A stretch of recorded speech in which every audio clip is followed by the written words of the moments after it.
Still talking about excellence and how to live excellent lives. If you've just joined us, you've missed the first part. Make sure that you get it before you actually go on with your life. Because one thing I know is God has called you. You have a calling of God on your life. And you have a purpose as to why you were created. And then you are a leader.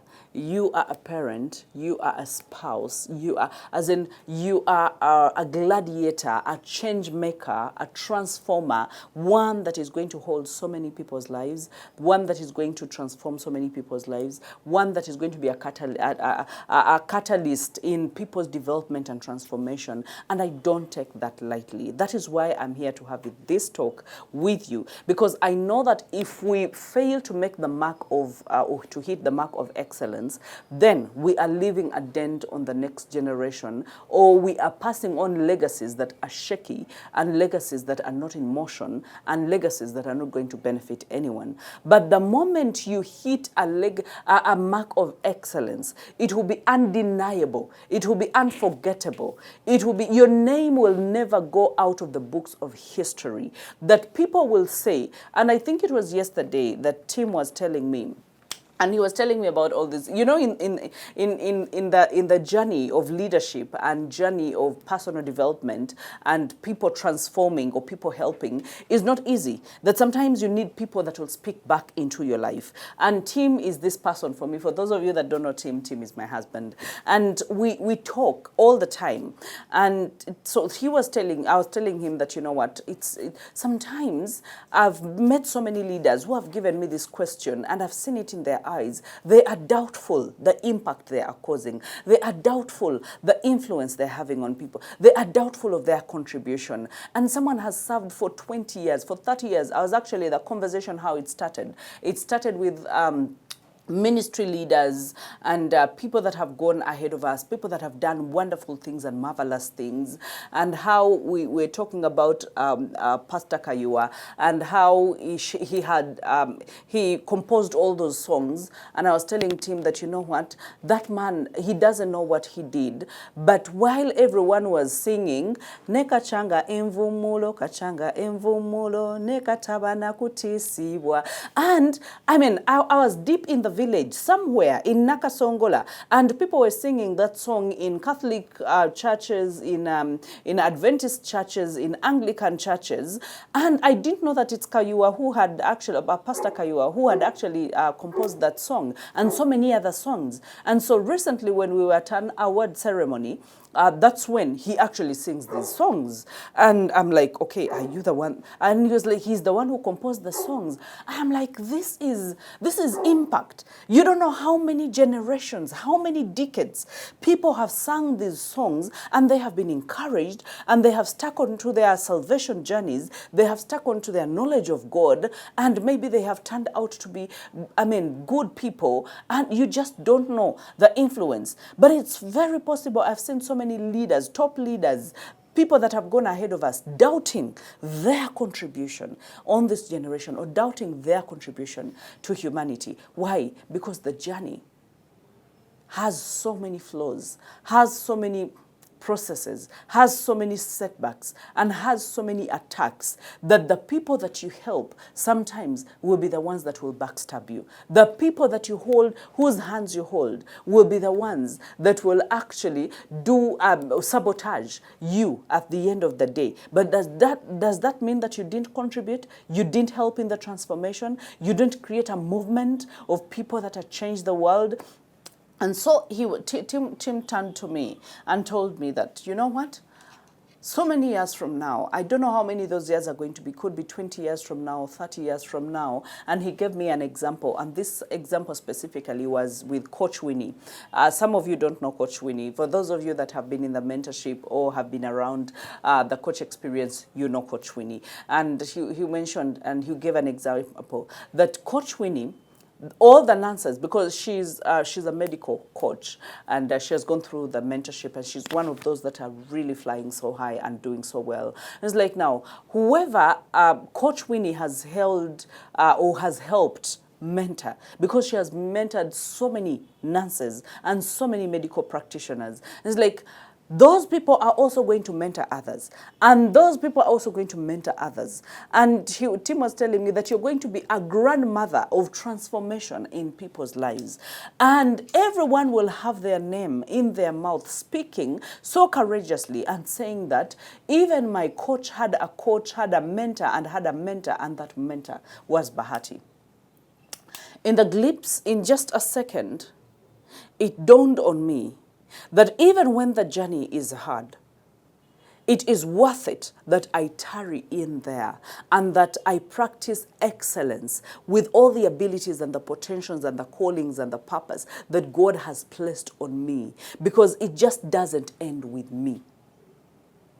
There is a legacy, and I must be able to pass on an excellent legacy. So I hope that you're also checking your life. While we're having this conversation, I hope that you are having a thorough check on your life, because it is a decision. We said, if you've been doing a zigzag journey on your leadership, you can decide and say, starting today, I am going to be excellent. I'm going to practice excellence. I'm going to join or attach excellence to whatever I have been doing. But I want us to talk about the benefits, okay? Because we've talked about how to be excellent. We've talked about it being a decision. But I want us to know the benefits of being excellent or doing excellent work, okay? Because it takes work. It's hard, but it is worth it.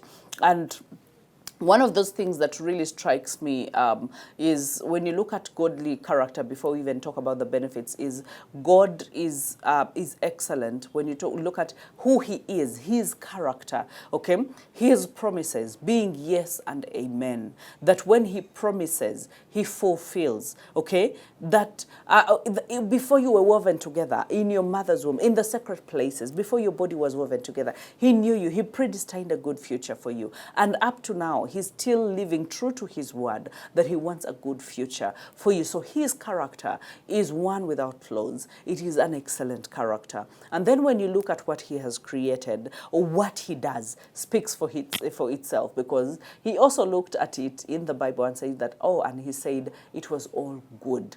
The people, the man that he had created, the fish of the sea, the crawling animals, the animals on the land, the heavens and earth without a pillar that he's holding, and the way he parted the seas and the waters and the land, the way he called forth the night and the day, and he said that it was all good. So all God's creation, you inclusive, you are excellent. That is why until now, no one has ever made a human body that can breathe, that can be a human being, that this one has been, even when those that we call test tube kids, it's because someone has taken the eggs, has taken the sperms, has added them and made a baby, and that baby is in God's plan, has been created by God. It's not a human, it's not science, it's not anything. So you realize that God's work, we possess a machine that no one can ever create. We possess a supercomputer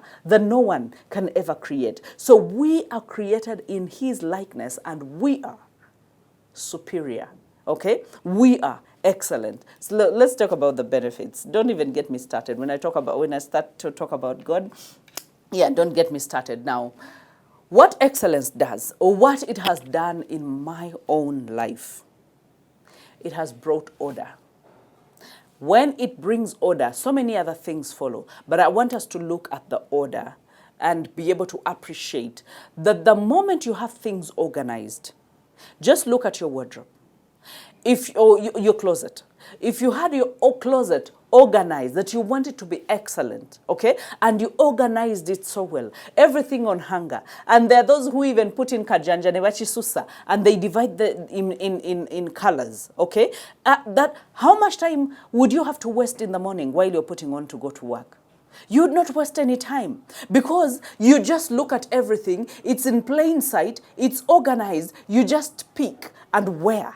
Okay, where you place your makeup, where you place your jewelry, where you place your, that is why, I mean, I just limited my everything and say that, you know what, I can only need what? Silver and gold. So I will have silver, one piece of silver and one piece of gold, and I will put it there because I don't want to scramble and partition through everything in order to be able to get to get a watch for me to be able to put on. So it's a straight answer. I know what I'm going to put on, and it can go with a silver watch, I'll put on a silver watch. It can go with a gold watch, I'll put on a gold watch. Bangles, the same. I'll decide silver or gold, and that has gone, okay? And so you realize that I am trying to be organized. So excellence, wanting excellence brings order. And of recent, I also made a decision. I'd been trying so many times to nail this decision, but all the time I'll be fluctuating, like buying things in bulk and not just piece by piece. That when you're buying soap, you go and buy bathing soap and you just buy one piece, and then you go use it, and then you come back and buy another one piece. And maybe I'm not just buying one piece because all guest bathrooms must have soap, and then the children's the boys' bathroom, the girls' bathroom, the guest wing, and all that. So I realized that it's in my best interest to buy things in bulk, to buy, let me say, 20 pieces of soap. And then I know that, you know what, I'm not going to receive phone calls reminding me to buy soap all the time. It can be toothpaste. It can even be toothbrushes that I will buy in excess, and I will keep. That when we have a guest and maybe they did come with a toothbrush, they will have a toothbrush. But we keep changing toothbrushes maybe every 3 months. So I should have in excess so that I don't have to run to buy all the time. So that whenever I am restocking, I actually have present stock, so I do not have to run out of things. And that brought so much order, so much order. And guess what? It's time saving, but number two, it's money saving. So you realize that you wanting to reorganize your life to be excellent actually works in your best favor. So it brings order. To know that, you know what, I want to live an excellent life, and this is what's going to happen. But after bringing order to you, because order brings increase in terms of money, in terms of in terms of time, but more than anything, it will bring peace. Order brings peace. The peace that you can be able to think about other things. The peace that you can be able to create other things. The peace that you can be able to positively contribute to other conversations. Why? Because there is something that has been organized, and so you don't have to wait to take so much time, to consume so much time. Let me tell you, so many of us procrastinate because we are disorganized. So many of us procrastinate because we are just disorganized. Because then you feel like you don't have room to do anything else. Because you have been preoccupied by that scenario, that thought, that disorganization, that it has eaten up the rest of your mind, that you can't think about anything else. So you can't be productive, because one of the benefits of being excellent is high productivity. If you are organized, and organization, or if you have order, order brings peace, and peace leads to a heightened productivity in your life. I need you to be able to look at your life. I need you to be able to decide to be excellent. It can be excellence in communication. Do you know what that saves you? Excellence in communication, that means you are not leaving anything to chance. You've decided to be precise, to be direct, and to address the matter without sugarcoating, without covering it. And that means then you are going to resolve it and move to something totally different. So you're going to be able to be productive. You're going to live a happier life, a more peaceful life. Why? Because you decided to be excellent. Other than the people that hide their heads in the sand and they don't address certain things, they don't have direct communication, and all of a sudden you have to rectify the same thing 20 different times. because you didn't have the muscle to be precise, to be frank, to be bold, and to have clear communication. As in, you tell yourself, I should not solve problems twice. I should not, because then that's, when I nail it at first, I should be able to nail it. I should be able to, so that I don't waste more of my time wanting to solve the same thing 20 different times. Okay? So excellence helps you. Number one, bring order, but that order is going to culminate in or come and produce peace. That peace is going to help you be productive in other areas of your life. Some people are at work, they're thinking about how they didn't resolve the conflicts, they're still emotional about them, they cannot perform at work. Why? Because they've not been excellent in one area of your life. And so many of you have heard me talk about the spiritual life. And I said that it's not the only important area in one's life, but it is the most important area in a person's life. Because when you nail your spirituality, believe me, your other areas of life are going to be fine. They are going to be fine. So that means when you seek excellence in one area of life, there are so many areas that you have sorted by just seeking excellence in one area of your life. If you just seek to wake up early in the morning and say, I'm going to be waking up at this time so that I can be able to nail the exercise, how much I can read, what kind of meditation, the devotion that I need, so that by the time everyone else is waking up, for me, I have had an early start, I am energized, and I am good to go. You realize that you have sought to be excellent in one area of your life, but it's going to cause a whole change, a chain reaction. Actually, it's a chain reaction of productivity in other areas. Because when you get to your desk, you will be fresh, you will be energetic, you will be willing to attack the day and do the things that you need to do. And because you started on a calmer note, when someone comes in with another form of disturbance, you'll be able to tell them to calm down. You'll be able to tell them, breathe, say it the way it's supposed to be. And when you understand it, you'll be like, you know what, I'm not going to just react right now. I will respond. I will take my time. Do you see how you are affecting every other area of your life? You've gotten to work early and you've submitted your reports on time, and then you have enough to have a chit chat with your friends and colleagues at work, and you, oh my God, it just feels good. Why? Because you were excellent in one area of your life. It has a spill effect in all other areas and different areas of your life. So when you look at this the way I am looking at it, okay, you realize that there's a lot more to benefit. There's a lot more to benefit. The moment you nail it and become excellent in one area of your life, you will get increase, okay, and it will turn into productivity. Just like we said, it is a decision that you make. And we say that excellence is of God. But how are you going to unleash your power? Because it's God that helps you to be able to equip you, to even equip you, by the way, to be excellent. So it comes from within, the desire. Some of you, you know that, by the way, you are not where you want to be. Some of you, you know there is more to life. Some of you know you are underperforming. Some of you know you're leaving money on the table about the deals that you're doing. Some of you know there is just more anointing.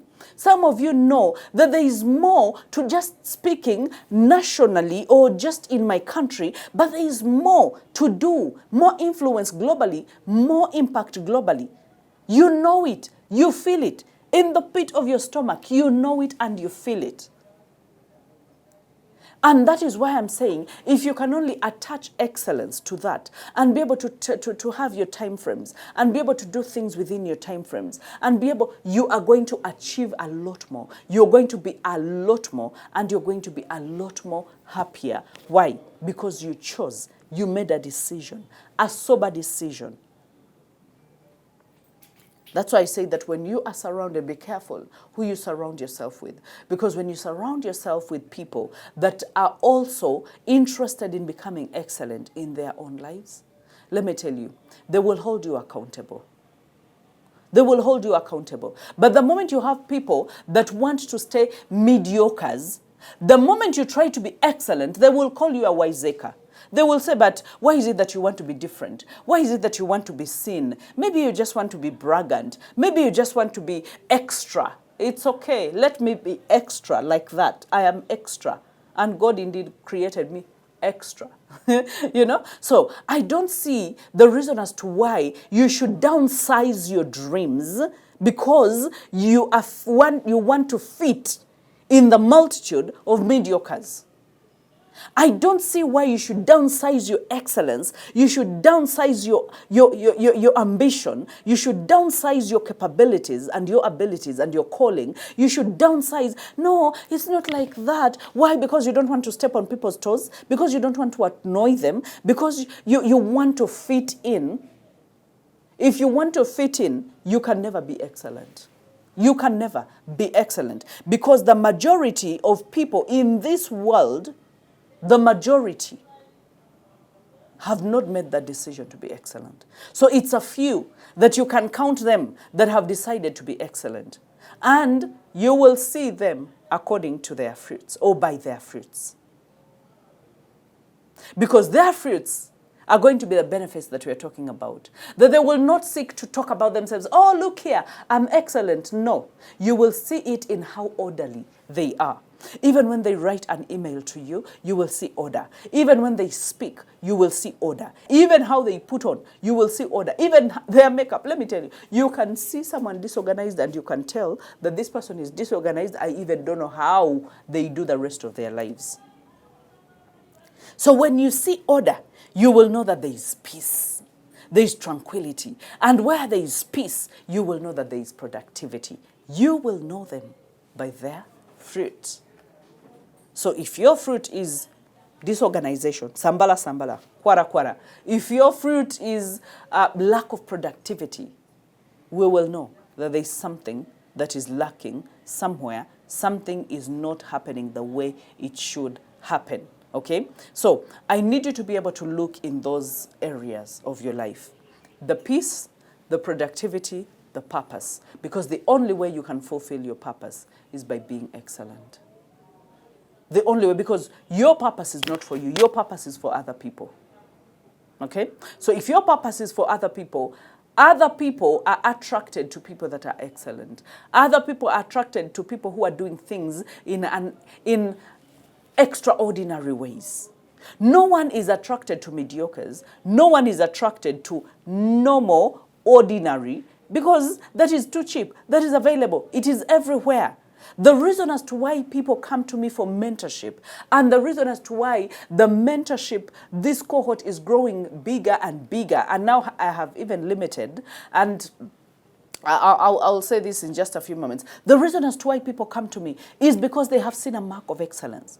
People have seen a mark of consistency. People have seen a mark of me putting in the work, not resting. That my candle is lit, but I'm not going to put it under the bed. I will put it on the mountaintop, and I will not just expect that you're going to see it just by default. I will still scream on the mountaintop and tell you, look what the Lord has done in my life. That if he can do it for me, then he can do it for you. That if I could be this kind of speaker, I didn't start like this, but if I could turn this kind of speaker, then you can be this speaker and even better. And I've told you, everyone that is in my mentorship, I have told them, you can be better. You can be better than me. If you settle for being who I am and the abilities that I have right now, you will have cheated yourself. You will have cheated on yourself. You have the capability of being better than I could ever even dream. So you realize that when you talk about peace, when you talk about productivity, when you talk about purpose, those are all areas where your excellence is going to take you way ahead of others, where your excellence is going to help you, it's going to ground you, it's going to root you, where your excellence is going to produce fruits, and where your excellence is going to be seen by so many people, and they will want to eat that fruit. And they will want to come and be in that shed. And they will want to come for encouragement. They will want to come for transformation. They will want to come for anything else. I know that I have a few just a few seats left for this particular mentorship cohort, okay? But I need you, I respect you, the fact that we have been on this journey for quite some time, on TV, online, and on other social media platforms. I would love to give you this chance, okay? And this chance is a 50% discount. If you only listen to this and are able to send a WhatsApp to talk about, just say, mentor me, okay? Mentor me. Send the word mentor me in a WhatsApp or on my social media platforms. Send the word mentor me, and I will directly, that is a code for you to receive 50%. Because I do not want to joke with this. I don't want to play with this. I want us to be a tribe that thrives in excellence. I want us to be that when someone looks at you, even if you're a marketer, a salesperson, even if you are a CEO, even if you are just starting your business, someone will have to look at you and say, that is an excellent brand. That is an excellent speaker. That is an excellent salesman. That is an excellent, as in you should be the epitome. You should be the peak. While others are striving to grow, you should be the one they look at and say, I want to be like so-and-so. I want to be like so-and-so. That as I look up to God, so many people are looking up to me and they're saying, we want to be like Bahati. And I usually tell them, you can be way more than I have ever been. You can be a better speaker. You can be a better everything. You can make better money than I have made. But why? Because I believe in excellence. I believe in excellence. Okay? So as we journey on this growth journey, creating, building, my job here is to build you. You are the visionary. You are the trailblazer. You are the world changer. You are the gladiator. My job is to be able to facilitate your growth. My job is to hold you accountable. My job is to encourage you, to cheer you on, to tell you it is possible, it is doable, and it is achievable. So keep going. I love you. I believe in you. God bless you.